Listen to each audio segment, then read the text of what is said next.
Vous possédez une résidence secondaire ou un logement vacant. Alors cette nouvelle loi pourrait bien vous concerner. À partir du 1er janvier 2027, les maires disposeront d'un tout nouvel outil pour détecter les propriétaires qui déclarent à tort leur logement comme résidence principale afin de payer moins d'impôts.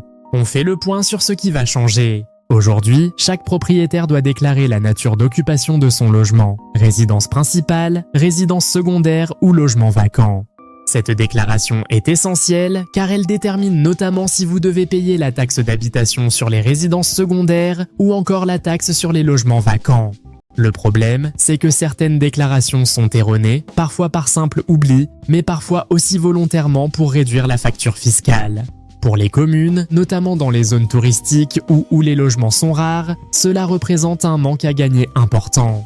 La loi promulguée le 25 juin 2026 renforce les pouvoirs des collectivités. Concrètement, à partir de 2027, l'administration fiscale transmettra automatiquement chaque année aux communes une liste des logements ayant été soumis à la taxe d'habitation sur les résidences secondaires ou à la taxe sur les logements vacants.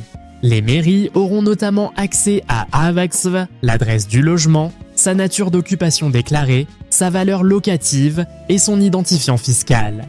Grâce à ces informations, elles pourront comparer les déclarations fiscales avec la réalité du terrain et signaler plus facilement les situations suspectes. Attention, cela ne signifie pas que les maires pourront vous redresser directement. Ils n'auront pas le pouvoir de modifier votre imposition. En revanche, s'ils constatent une incohérence, ils pourront transmettre les informations à l'administration fiscale qui mènera les vérifications et décidera, si nécessaire, d'un redressement. Pour les propriétaires, le risque de détection augmente clairement.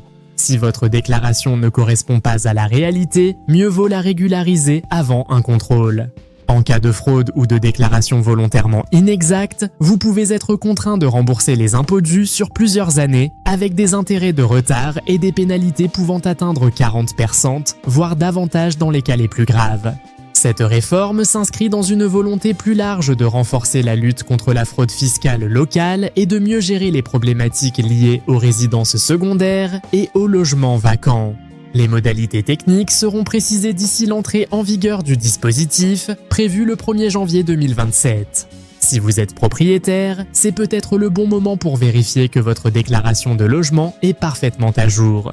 Et si cette vidéo vous a été utile, pensez à laisser un like, à vous abonner à la chaîne et à activer la cloche des notifications pour ne manquer aucune actualité sur la fiscalité, l'immobilier et vos droits.